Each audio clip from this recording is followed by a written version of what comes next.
அமைச்சர் நேரு மீதான ஊழல் வழக்கு தொடர்ச்சியாக பேசிட்டு இருந்தாங்க. அமலாக்கத்துறை கேட்டது என்னன்னா ஒரு எஃப்ஐஆர் போடுங்க, நாங்கள் மீதியை நாங்கள் பார்த்துக்கிறோம். பட் தமிழக அரசு பிடி கொடுக்கலன்ற ஒரு பிரச்சனை போயிட்டு இருக்கு. இன்னைக்கு அதனுடைய நிலை என்னவா இருக்கு? இந்த அரசு ஏன் இவங்க எஃப்ஐஆர் போடலைன்னா இது திரு நேரு அவர்களோடு இந்த வழக்கு நிற்காது. அதாவது ஒரு எஃப்ஐஆர் போட்டால் தான் இடி உள்ள வர முடியும். அதுதான் சட்டம் சொல்லுது. இடி இதுல உள்ள வந்ததுன்னா திரு நேரு அவர்களோடு இது முடியாது. ஏன்னா திரு நேரு அவர்கள் கமிஷன் வாங்குறப்ப இதுல என்ன பண்ணியிருக்காங்கன்னா அந்த கமிஷன் நிறைய புரோக்கர்ஸ் இதுல பல ஐஏஎஸ் ஐபிஎஸ் எல்லாம் தொடர்புல வர்றாங்க அப்படிங்கிறது நம்ம பார்க்கணும். அதுல என்னன்னா பிஎஃப்னா ப்ராவிடன்ட் ஃபண்ட் கிடையாது, பார்ட்டி ஃபண்ட் வாங்கியிருக்காங்க.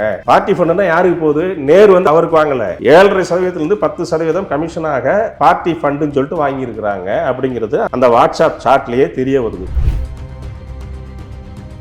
ஒரு மத்திய அரசு ஒரு நிறுவனம் ஒரு புலனாய்வு நிறுவனம் தக்க சான்றிதழ் இல்லாம ஒரு சாட்சி இல்லாம கொடுக்குமா? அது மாதிரி நீங்க பார்க்கணும்ல. எல்லாமே டாக்குமெண்ட் எவிடன்ஸ் எல்லாமே இருக்கு. அதை வச்சுட்டு இவங்க காலம் தாழ்த்துறாங்க. அதுக்காக தான் போய் சென்னை உயர்நீதிமன்றம் நாடி சென்னை உயர்நீதிமன்றம் அனைத்து ஆவணங்களும் ஆவணங்களோட சமர்ப்பிச்சிருக்காங்க. பக்கா டாக்குமெண்ட்ஸ் இருக்கு, உடனே எஃப்ஐஆர் பதிவுங்கன்னு சொல்லியிருக்காங்க. அது அந்த உத்தரவு போட்டு இன்றுடன் ஒரு வாரம் முடிஞ்சு விட்டு, ஒரு வாரம் இன்னும் போடல, எஃப்ஐஆர் போடல. இந்த வகையில் பார்த்தாலும் அமைச்சர் நேருக்கு ஒரு சம்பவம் இருக்கு. அவர் தான் தொடக்கம். திரு நேரு அவர்கள் தான் தொடக்கம். இதுல நான் தான் சொல்றேன், பார்ட்டி ஃபண்டுன்னு சொல்லி வாங்கி ஹவாலா மூலியமா பணம் போயிருக்கு. இவ்வளவு சட்ட நுணுக்கங்கள் திமுக அமைச்சருக்கு தெரியாதா? நாளைக்கு ஒரு மாட்டினா இந்த மாதிரி பிரச்சனை வரும்ன்றது பல நாள் திருடுன்னு ஒரு நாள் அவ போடுவான்ல. அதே இந்த மக்கள் விரோத அரசு நடந்துருக்குல, எவ்வளவு அவலங்கள் பண்ணிட்டாங்க. பாலியல் தொல்லையா இருக்கட்டும், பள்ளி மாணவர்கள்ட்ட கஞ்சா பண்ற பொருளுக்கு போனது, இந்த பாவத்தெல்லாம் போய் சேர்க்கணும்ல. அதுதான் இந்த ரூபத்துல வந்திருக்குன்னு நான்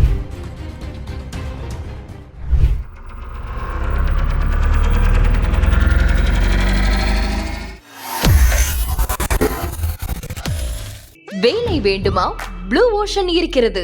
10th 12th டிப்ளமோ டிகிரி படித்தவர்களுக்கு உணவு, தங்குமிடம், இஎஸ்ஐ, பிஎஃப், இன்சூரன்ஸ் உள்ளிட்ட சலுகைகளுடன் அனுபவத்திற்கேற்ற நல்ல சம்பளம் 15,000 முதல் 30,000 வரை. பெண்களுக்கு முன்னுரிமை. 2,000க்கும் மேற்பட்ட வேலை வாய்ப்புகள் உள்ளன. இப்போதே தொடர்பு கொள்ளுங்கள். Blue ocean.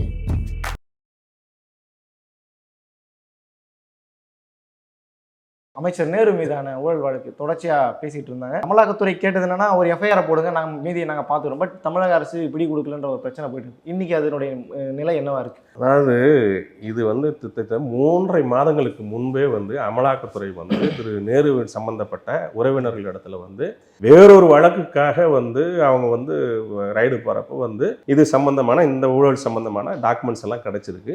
அதை ஆராயும் பொழுதுதான் இந்த மாதிரி வேலை வாங்கி தருவதில்லை அவர் சார்ந்த அவர் மந்திரி சபையாக இருக்கிற நகர்ப்புற வளர்ச்சி மற்றும் குடிநீர் வழங்கல் துறையில் பணி நியமனத்திற்கு ஒரு போஸ்டிங்க்கு 25 லட்சத்திலிருந்து 35 லட்சம் லஞ்சமாக பெற்றுக்கொண்டு அந்த பணியாணையை வழங்கி இருக்கிறார்கள் அப்படிங்கிறது டாக்குமெண்ட் எவிடன்ஸாக கிடைச்சிருக்கு. அவங்க செல்ஃபோனு, டேப்பு, இந்த மாதிரி ஹார்ட் டிஸ்க்கு, அவங்களோட செல்ஃபோனில் வாட்ஸ்அப் உரையாடல்கள் இதெல்லாம் வைத்து தக்க சான்றுகளை வைத்து தான், ஆவணங்களை வைத்து தான் தமிழக காவல்துறைக்கு 253 பக்கம் அறிக்கையாக இடி கொடுக்குறாங்க. இந்த மாதிரி இவ்வளோ டாக்குமெண்ட்ஸ் இருக்குது, இதை இது பண்ணி நீங்கள் முதல் தகவல் அறிக்கை பதிவு செய்யுங்கள். ஏன்னா வழக்கு போகிறதுக்கு எல்லா முகாந்திரமும் இருக்குது. சும்மா வெறுமனே ஒரு லெட்டர் கொடுக்கல. அவங்க அது சம்பந்தமாக எந்தெந்த மாதிரிலாம் அது ஊழல் நடந்திருக்கு அப்படிங்கிறத ஆவணங்கள் அடிப்படையில் ஆவணங்களே சமர்ப்பிச்சாங்க, டாக்குமெண்ட்ஸை கொடுத்தாங்க. அதற்கப்புறமும் இவங்க செய்யமடுக்கல.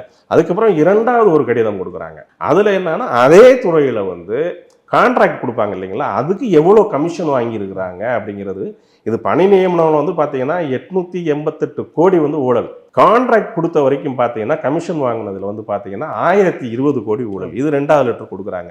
அதுலேயே ஒரு நினைவூட்டு கடிதம் சொல்கிறாங்க, நாங்கள் ஏற்கனவே சொல்லிட்டோம், இந்த மாதிரி நீங்கள் முகாந்திரம் இருக்குது, நாங்கள் ஆவணங்களோட சமர்ப்பிச்சிருக்கோம், நீங்கள் போடலைன்னா இந்த குற்ற நிகழ்வுக்கு நீங்களும் துணை போகிறீர்கள் அப்படிங்கிற ஒரு சுப்ரீம் கோர்ட் ஜட்மெண்ட் கோட் பண்ணி தான் அது பண்ணுறாங்க.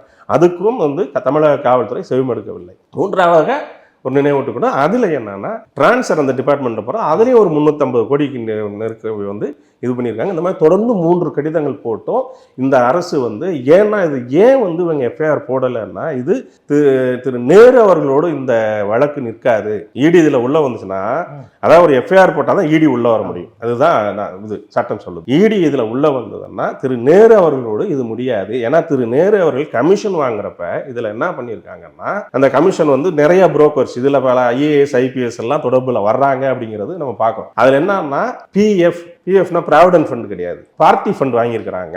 பார்ட்டி ஃபண்டுனா யாருக்கு போகுது? நேரு வந்து அவர் வீட்டுக்கு வாங்கல, அவருக்கு வாங்கல, கட்சிக்கு 7.5% 10% கமிஷனாக பார்ட்டி ஃபண்டுன்னு சொல்லிட்டு வாங்கியிருக்கிறாங்க. அப்படிங்கிறது அந்த இதில் வந்து அவங்களோட உரையாடலில் அந்த வாட்ஸ்அப் சாட்லேயே தெரிய வருது. புரியுதுங்களா? இது அடுத்து எங்கே நோக்கி போகும்? நேரு அவர்கள் மாட்டினார்னா பார்ட்டி ஃபண்டு போகணும்னா எங்கே போகும்? பார்ட்டியோட தலைவர் யாரு? முதல்வர் ஸ்டாலின் தான் கட்சியோட தலைவர். புரியுதுங்களா? அது இல்லாமல் இது வந்து திட்டத்திட்ட ஹவாலா மூலியமாக நிறைய பணம் வந்து இங்கேருந்து வெளிநாட்டுக்கு போயிருக்கிறது. அப்படிங்க அதுக்குரிய ஆதாரங்கள்லாம் அதில் வந்து நிரூபிச்சிருக்காங்க. இந்த 10 ரூபா நோட்டு நம்ம கேள்விப்பட்டிருப்போம்ல, அந்த மாதிரிலாம் அதில் டிரான்சாக்ஷன் நடந்திருக்கு. 170 பெட்டி, 170 ஒரு பெட்டினா 10 லட்சம், அந்த மாதிரி நிறைய வந்து ஹவாலா டிரான்சாக்ஷன் நடந்திருக்கு.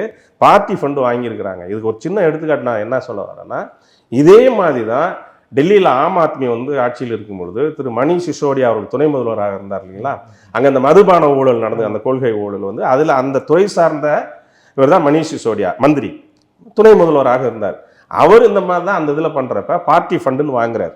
வாங்கி வந்து இது பண்ணி போகிறப்ப தான் அவர் முதல்ல வந்து இடி வந்து அந்த டாக்குமெண்ட்லாம் அந்த தரவுகளை வச்சு தான் அரெஸ்ட் பண்ணுறாங்க. அதுக்கப்புறம் பார்ட்டியோட தலைவர் யார்? அப்போ ஆம் ஆத்மிக்கு அரவிந்த் கெஜ்ரிவால். அதை மூலியமாகத்தான் திரு அரவிந்த் பார்ட்டி ஃபண்டு போனதுனால அரவிந்த் கெஜ்ரிவாலும் சிறை செல்ல வேண்டிய நிலைமை ஏற்பட்டது.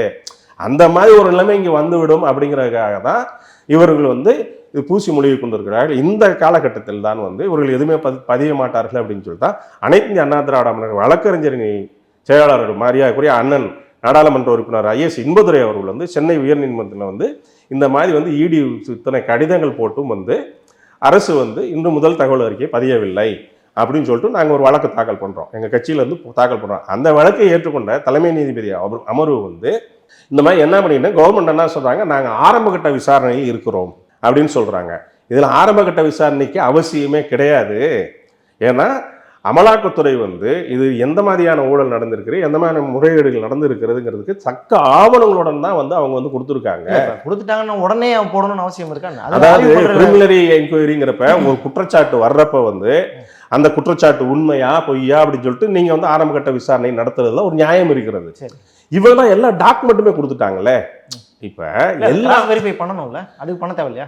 எல்லாமே பண்ணுங்க, எல்லாமே அவங்களோட மொபைல்ல இருக்குங்க, அவங்களோடது அவங்களோட சாட்டு. இதுக்கு என்ன நீங்க வந்து இது பண்றீங்க? நான் கேட்குறேன், ஒரு சின்ன ஒரு இதெல்லாம் இப்போ யூடியூபர்லாம் பார்த்த நம்ம சவுக்கு சங்கர்லாம் பாவம், ஏதாவது சின்னதுக்கு ஒரு அவர் எத்தனை பாடாப்படுத்துனாங்க. கம்ப்ளைண்ட் கொடுத்துட்டு ஒருத்தன் கம்ப்ளைண்ட் கொடுத்து உட்கார்ந்தாங்கன்னா உடனே அடுத்த செகண்ட் எஃப்ஐஆர் அரெஸ்ட். புரியுதுங்களா? அதை ஆராய்ச்சாங்களா? இப்போ சவுக்கு சங்கர் மீது கொடுக்கப்பட்ட இதுலெல்லாம் புகாரில் வந்து அதில் முகாந்திரம் இருக்கா இல்லையான்னு ஆராய்ச்சாங்களா? இல்லை, அடுத்த செகண்ட் அரெஸ்ட் பண்ணாங்களா? இதில் எல்லா டாக்குமெண்ட்டோட கொடுத்துருக்கு இடி வந்து. ஏங்க ஒரு இது வந்து ஒரு மத்திய அரசு ஒரு நிறுவனம் வந்து ஒரு புலனாய்வு நிறுவனம் வந்து தக்க சான்றிதழ் இல்லாமல் ஒரு இது சாட்சி இல்லாமல் கொடுக்குமா? அது மாதிரி நீங்கள் பார்க்கணும்ல. எல்லாமே டாக்குமெண்ட் எவிடன்ஸ் எல்லாமே இருக்குது. அதை வச்சுட்டு இவங்க காலம் தாழ்த்துறாங்க. அதுக்காக தான் போய் சென்னை உயர்நீதிமன்றம் நாடி சென்னை உயர்நீதிமன்றம் அனைத்து ஆவணங்களும் வந்து இந்த ஆவணங்களோட சமர்ப்பிச்சாங்க. பக்கா டாக்குமெண்ட்ஸ் இருக்குது, உடனே எஃப்ஐஆர் பதிவுங்கன்னு சொல்லியிருக்காங்க. அது அந்த உத்தரவு போட்டு இன்றுடன் ஒரு வாரம் முடிஞ்சு விட்டது. ஒரு வாரம் இன்னும் போடல, எஃப்ஐஆர் போடல. ஒரு வந்து நீதிமன்ற அவமதிப்பு கண்டிப்பாக வரும். ஏன்னா உடனே இது எஃப்ஐஆர் ஃபைல் பண்ணுங்க, நீங்கள் வந்து இது பண்ணுறதுக்கெல்லாம் அவசியமே கிடையாது. டாக்குமெண்ட்ஸோட கொடுத்துருக்காங்க. நான் என்ன கேட்குறேன், எஃப்ஐஆர் போட்டுட்டு நீ விசாரி. எத்தனை வழக்கில் வந்து எஃப்ஐஆர் போட்டு விசாரிக்கிறாங்க. அதுக்கப்புறம் வந்து அந்த குற்றம் நிரூபிக்கப்பட்டிருக்கா இல்லையாங்கிறது வந்து அரெஸ்ட் பண்ணுறாங்க. இல்லைன்னா கொண்டு போயிடுங்களா? அதுக்கு தான் இப்போ புரியுதா? நீங்களே புரிஞ்சுக்கிட்டீங்களா? இதுதான் உண்மை. இவங்க வந்து முதல் தகவலுக்கு பயந்தால் இடி வரும். இடி வந்து அந்த டாடி அவர் தானே சொன்னார், என்னை அப்பான்னு கூப்பிடுங்கன்றாரு. டாடி கொண்டு டாடியோட சன்னு கொண்டு உள்ளே போகிறதுக்கு உறுதி அப்படிங்கிறதுனால இவ்வளோ காலம் தாழ்த்தி கொண்டு இருக்கிறாருன்னு தான் உண்மை. அவங்க தரப்பில் சொல்லும்போது வழக்கமான அந்த பாஜக எங்களை வந்து பழிவாங்குறதுன்ற மாதிரி தான் நான் பயன்படுத்துறேன். என்ன சொல்கிறேன், பாஜக பழிவாங்குறதுன்னு வச்சுக்கோங்க. அவங்க ஒரு குற்றச்சாட்டை வைக்கிறாங்க, எஃப்ஐஆர் போட்டு நீதிமன்றத்தை போய் இது பண்ணுங்க, ஃபேஸ் பண்ணுங்க, உங்கள் மேலே அப்பற்றவர்களுக்கு ஒரு தான் நீங்கள் அப்படின்னு நீங்கள் சொல்கிறீங்க இல்லையா? போய் நாங்கள் எந்த தப்பும் பண்ணல, எந்த தவறும் பண்ணல, இது எல்லாமே போலி அப்படின்னு நீங்கள் போய் வழக்காடு மன்றத்துக்கு போங்கிறேன். நான் இன்னொன்று சொல்கிறேன், நான் வந்து ஏதாவது உயர்நீதிமன்றத்தில் இவங்களுக்கு பாதகமான ஒரு கேஸ் ஒரு உத்தரவு வந்துச்சுன்னா அடுத்த நொடியே நாங்கள் உச்சநீதிமன்றம் போகிறோம். இங்கே ஆர்டர் இப்போ வாங்குறதுக்கு முன்னாடி உச்சநீதிமன்றத்துக்கு போய் மேல்முறையீடு போவாங்களா இல்லையா? அங்கே மென்ஷன் பண்ணுவாங்களா இந்த வழக்கில் ஏன் போகலை, ஏன் இந்த வழக்கில் போகலை, ஏன் போகலை? அதுதான் கேட்குறேன். அது உங்களுக்கு கேள்வி. ஏன்னா சென்னை உயர்நீதிமன்ற தலைமை அவர் என்ன ஆர்டர் போட்டுச்சோ அதே தான் அங்கே வந்து வரும். புரியுதுங்களா?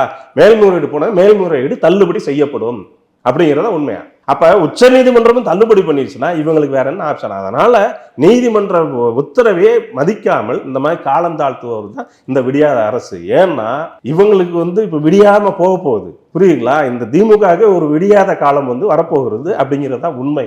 அதனாலதான் காலம் தாழ்த்தி கொண்டு இருக்கிறார்கள் தான் உண்மை. இப்போ இன்கேஸ் இதில் அமைச்சர் நேரு அவரது குற்றம் நிரூபிக்கப்பட்டுச்சா என்ன மாதிரியான தண்டனைகள் இருக்கும்? அதனுடைய அடுத்த கட்ட சட்ட நடவடிக்கை இல்லைங்க, இது நிறைய போகுதுங்க. மணி லாண்டரிங் ஆக்ட் வருது இதுல வந்து. ஏன்னா பணம் வெளிநாடு, ஆமா வருது.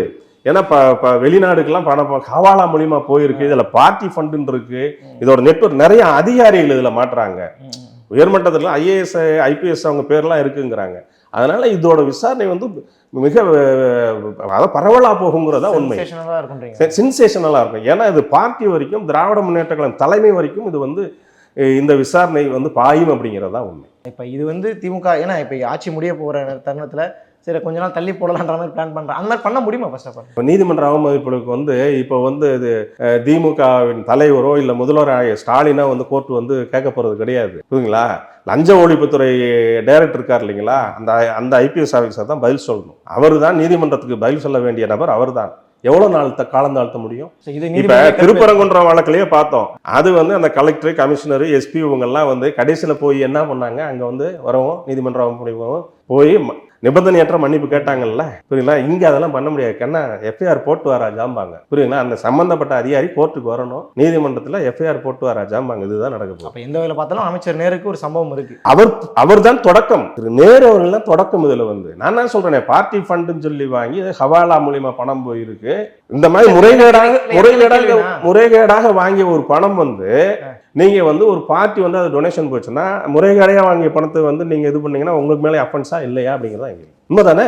ஏன்னா அந்த பணி நியமனம் வந்து 2500 பேருக்கு மேல வந்து பணி நியமனம் போட்டிருக்காங்க.